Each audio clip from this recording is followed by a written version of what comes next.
Assalamualaikum warahmatullahi wabarakatuh. Selamat siang dan salam sejahtera untuk kita semua. Yang pertama, marilah kita panjatkan puji syukur kehadiran Tuhan Yang Maha Esa atas berkat rahmat limpahannya kami dapat membuat video presentasi pada hari ini. Baik yang terhormat Bu Ila Rusyadi SPMP. Baik, sebelum masuk materi, izinkan kami memperkenalkan diri terlebih dahulu. Saya Sultan Syed Asmaul Rahman dan saya Setia Anggraini. Baik, langsung saja kita masuk ke materi. Baik, Bu Ila Rusyadi, izinkan saya mempresentasikan dari diskusi kami. Yang pertama ada definisi staffing. Staffing merupakan salah satu fungsi manajemen berupa penyusunan personalia atau pegawai dalam suatu organisasi yang biasanya dilakukan dari rekrutan pekerja atau pegawai, pengembangan pegawai, serta memberikan daya guna agar pegawai dapat memberikan hasil yang maksimal. Selanjutnya ada dari fungsi staffing. Yang pertama, merencanakan sumber daya manusia sesuai kebutuhan. Yang dimaksud di sini yaitu seorang staffing mampu mengetahui beberapa pegawai yang dibutuhkan dalam satu organisasi. Yang kedua ada rekrutmen, seleksi, dan penempatan. Jadi fungsi staffing yaitu sebagai merekrut tenaga kerja, seleksi tenaga kerja, serta penempatan suatu pegawai dan tenaga kerja. Yang ketiga ada pelatihan dan pengembangan. Staffing berfungsi untuk mengembangkan suatu keterampilan pegawai agar kemampuan seorang pegawai yang terus berkembang. Yang keempat ada penilaian, promosi, dan mutasi. Jadi seorang staffing ini berfungsi untuk melakukan penilaian pekerjaan seorang pegawai serta mempromosikan pekerjaan seorang pegawai. Selanjutnya ada proses staffing dalam perusahaan. Yang pertama, perencanaan sumber daya manusia. Yang pertama ini meliputi semua kegiatan yang dibutuhkan untuk dapat memenuhi dan menyediakan berbagai macam daftar karyawan. Yang kedua ada rekrutmen. Rekrutmen ini mencari tenaga kerja sesuai dengan kebutuhan organisasi. Selanjutnya ada seleksi. Seleksi ini bertujuan memilih tenaga kerja yang mana yang baik, yang mana yang sesuai dengan kebutuhan suatu perusahaan. Selanjutnya ada pengenalan dan orientasi. Proses orientasi merupakan sebuah proses pengenalan seorang tenaga kerja dalam suatu perusahaan. Baik, selanjutnya ada pelatihan dan pengembangan. Proses staffing ini berfungsi untuk mengembangkan suatu keterampilan pegawai dalam sebuah perusahaan.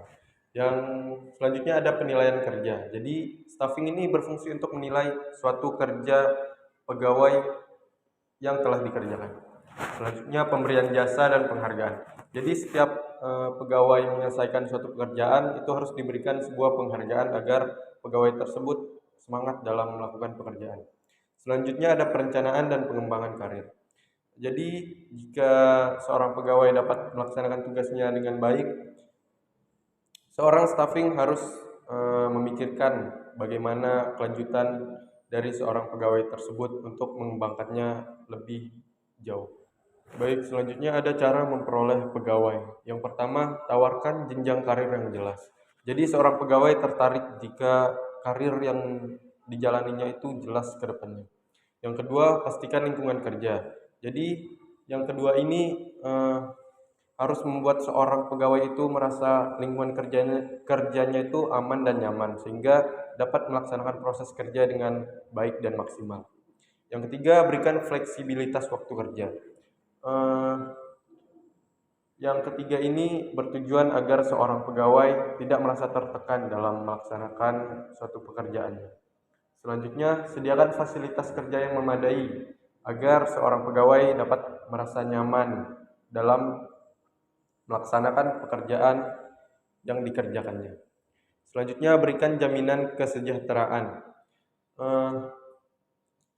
Perusahaan yang dapat memberikan jaminan kesejahteraan bagi kehidupan mereka dapat membuat seorang pegawai semangat dalam bekerja.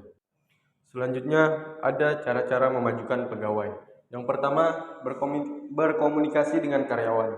Sebaiknya lakukan diskusi dan tatap muka secara langsung dengan masing-masing karyawan untuk mendapatkan pemahaman yang lebih baik tentang tujuan karir ke depannya. Dan selanjutnya, tentukan keterampilan apa yang dibutuhkan oleh karyawan. Ini untuk memutuskan keterampilan apa yang dibutuhkan seorang karyawan. Pastikan bahwa tujuan karyawan dan tepat waktu. Selanjutnya ada buat action plan untuk kegiatan mengembangkan potensi karyawan. Program mengembangkan karyawan dapat mencakup kombinasi dari kegiatan seperti pelatihan formal. Dan yang terakhir ada terapkan skill baru untuk mengembangkan seorang karyawan. Yang dimaksud dari terapkan skill baru untuk mengembangkan karyawan ini, siapkan beberapa peluang di mana karyawan dapat dengan cepat menerapkan keterampilan mereka di sebuah perusahaan. Selanjutnya ada pemanfaatan pegawai. Yang pertama, sepakati aturan main bersama dan disiplinlah pada aturan itu. Jadi, jika ingin memberdayakan seorang karyawan, maka Anda harus memulai dari diri sendiri dengan disiplin pada aturan dalam sebuah perusahaan. Selanjutnya, lupakan mengkritik, fokuslah memuji. Jadi jika seorang pegawai selalu dipuji dengan hasil kerjanya yang maksimal, maka seorang pegawai itu akan merasakan semangat untuk mengembangkan suatu keterampilannya untuk kedepannya. Selanjutnya ada cari tahu hal apa yang benar-benar berhasil memotivasi karyawan. Jadi kita harus tahu apa yang membuat mereka tertarik untuk bekerja. Cari tahu apa keunggulan dan kelemahan seorang pegawai dalam sebuah perusahaan. Jadi jangan hanya fokus pada keahlian. Seorang staffing harus mampu memotivasi seorang pegawai agar seorang pegawai dapat melakukan pekerjaan dan mendapatkan hasil yang maksimal. Baik, selanjutnya akan saya memaparkan yaitu motivasi. Nah, di sini motivasi adalah dapat diartikan sebagai kehendak untuk mencapai status, kekuasaan, dan pengakuan yang lebih tinggi bagi setiap individu. Nah, maksudnya itu motivasi adalah secara logikanya kita itu mendorong seseorang agar seseorang itu melakukan tindakan dan untuk mencapai tujuan seseorang tersebut. Next. Nah, di sini ada dua teori, yaitu teori keadilan dan teori motivasi dalam tugas. Yang pertama yaitu teori keadilan. Nah, teori keadilan ini terletak pada pandangan bahwa manusia itu terdorong untuk menghasilkan kesenjangan antara usaha yang dibuat bagi kepentingan organisasi dengan imbalan yang diterima. Nah, apabila seorang karyawan mempunyai persepsi bahwa imbalan yang diterimanya tidak memadai, ada dua kemungkinan yang akan terjadi. Nah, yang pertama yaitu seseorang akan berusaha memperoleh imbalan yang lebih besar. Yang kedua yaitu mengurangi intensitas usaha yang dibuat dalam melaksanakan tugas yang menjadi tanggung jawabnya. Yang kedua yaitu teori motivasi dalam tugas. Nah, untuk memotivasi pegawai dalam tugas itu ada beberapa hal yang harus kita pelajari. Nah, yang pertama yaitu hal yang mendorong pegawai seperti pekerja yang menantang, yang menentukan prestasi, tanggung jawab, dan pengakuannya. Yang kedua yaitu hal yang mengecewakan pegawai yaitu faktor yang bersifat mengikat. Nah, di sini maksudnya faktor bersifat mengikat ini tidak boleh kita, misal sebagai atasan, mengikat karyawan tersebut untuk melaksanakan tugas tersebut harus dengan kamu harus seperti ini. Nah, itu tidak boleh. Nah, yang ketiga yaitu hal yang menyangkut dengan pembatasan. Nah, pembatasan tugas yang diberi kepada pegawai ini bisa mendorong kemajuan presentasi dan pegawai itu sendiri mereka akan merasa puas jika pekerjaan yang dilakukan diterima dengan baik. Next. Nah, di sini ada alat-alat motivasi. Yang pertama itu adalah material insentif. Alat motivasi yang diberikan itu berupa uang atau barang, contohnya kendaraan dan rumah. Yang kedua yaitu non-material insentif. Alat motivasi yang berupa barang benda yang tidak ternilai, contohnya kayak medali, piagam, atau bintang jasa. Yang ketiga yaitu kombinasi material dan non-material. Nah, alat motivasi yang diberikan ini berupa uang atau barang dan non material yaitu medali, piagam yang jadi memenuhi kebutuhan ekonomis dan kepuasan kebanggaan rohani. Next. Nah, Di sini ada jenis-jenis motivasi. Apa saja sih jenis-jenis motivasi tersebut? Yaitu ada motivasi positif atau insentif positif. Nah, manajer memotivasi bawahan dengan memberikan hadiah kepada mereka. Dengan motivasi positif ini, semangat kerja bawahan tidak akan meningkat. Contohnya nih, Sabran sebagai bawahan sikap saya itu kepada Sabran untuk biar dia mencapai tujuannya itu saya harus memotivasi Sabran. Bagaimana Sabran ini bisa melaksanakan tugas yang saya berikan. Kamu itu bisa menyelesaikan tugas ini. Nah, seperti itu contohnya. Yang kedua yaitu motivasi negatif atau insentif negatif.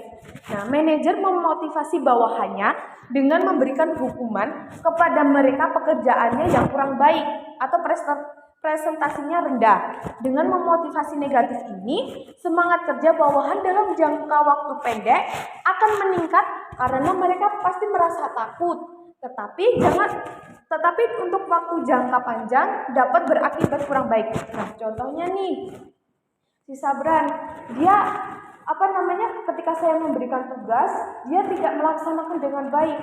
Dan saya sebagai atasannya memotivasi negatifnya itu bukan kamu itu bodoh, nggak bisa menyelesaikan tugas ini. Nah, itu bukan bersifat seperti itu, tapi kita memberikan motivasi negatif, tapi dengan bertujuan agar si Sabran ini menyelesaikan tugas yang saya berikan.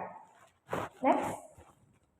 Nah, fungsi dan tujuan motivasi. Yang pertama yaitu memiliki skala prioritas.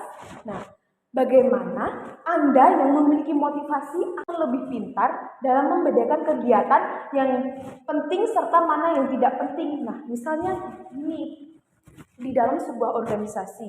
Nah, Sabran ini ternyata lebih mementingkan pribadi dia daripada organisasinya. Padahal organisasi ini sebenarnya lebih penting daripada hal pribadi si Sabran. Seperti itu. Nah, yang kedua yaitu lebih cepat tanggap. Nah, individu yang termotivasi lebih cenderung ini ingin mencapai tujuannya dengan cepat tanpa membuang banyak waktu. Bila sudah begini tidak akan membuang-buang waktu dengan urusan yang tidak penting. Nah, contohnya seperti ini. Ketika di organisasi tersebut, Sabran ini pengen gini, program di organisasi ini cepat terselesaikan. Nah, bagaimana si Sabran ini menyelesaikan poker atau tugas-tugas yang telah disepakati di dalam organisasi tersebut. Nah, yang ketiga yaitu menentukan arahan pembuatan, yaitu tujuan hidup itu sendiri bisa menjadi dua di antaranya, yaitu tujuan positif maupun negatif.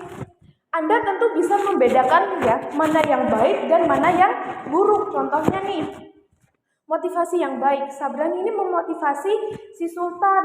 Sultan, ayo ya kita mengerjakan tugasnya biar tugas kita itu cepat terselesai. Beda dengan yang motivasi yang negatif. Memotivasi yang negatif itu kayak menurunkan semangat seseorang agar tidak mencapai tujuan yang seseorang itu ingin dicapai. Selanjutnya, nah, yaitu lebih produktif. Nah, motivasi yang hadir dapat membuat orang itu lebih semangat. Iya enggak? Nah, kalau kita memotivasi orang yang lagi capek, banyak pikiran gitu kan, kayak kita sebagai temennya itu kayak memotivasi dia bagaimana dia itu bisa melakukan setiap kegiatannya itu benar-benar penting gitu. Nah, selanjutnya itu menumbuhkan sikap kreatif. Nah, memanfaatkan waktu untuk kegiatan yang positif untuk menunjang masa depan, jiwa kreatif kita itu harus muncul. Nah, misalnya nih, contohnya ya, kita ingin kegiatan positif dan menunjang masa depan. Contohnya kita tuh harus kreatif dalam melakukan sesuatu hal. Misalnya kita ingin petani yang ada di Indonesia ini mempunyai jiwa kreatif. Nah, bagaimana cara kalian tuh kayak menumbuhkan atau memotivasi bagaimana petani ini menjadi kreatif dan menghasilkan hasil produksi mereka itu menjadi lebih meningkat gitu. Nah, selanjutnya itu mampu memberikan dorongan semangat terhadap karyawan.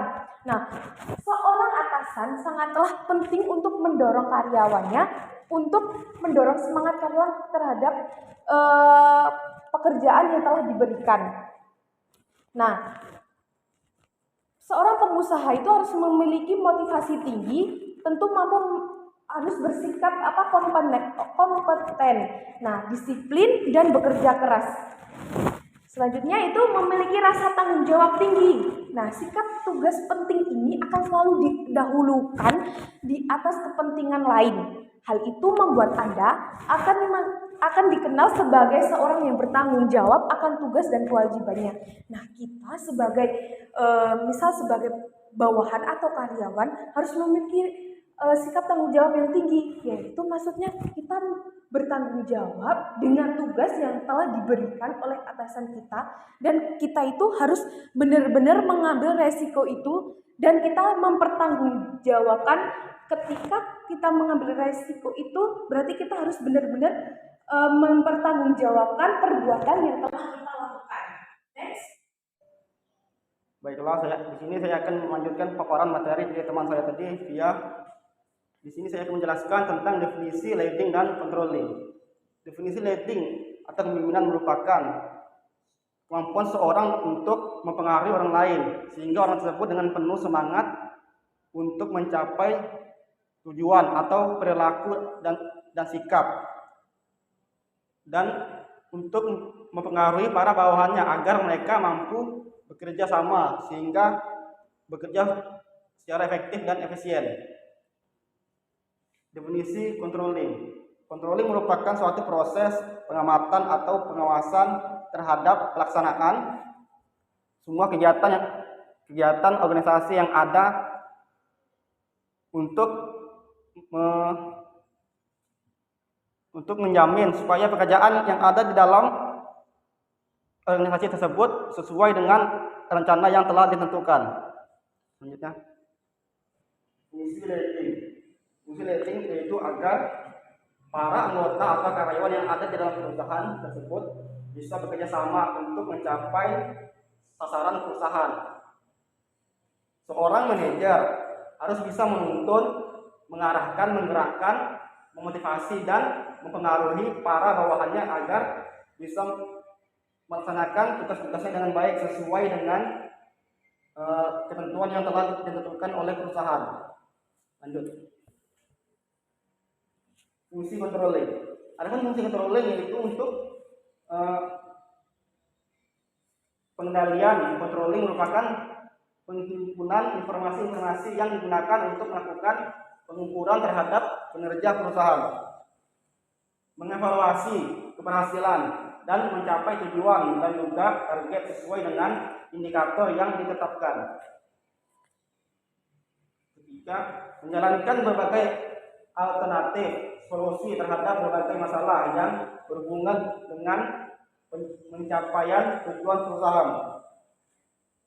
Keempat, yaitu untuk mencegah terjadinya penyimpangan, penyelewengan, kelalaian dan kelemahan bagi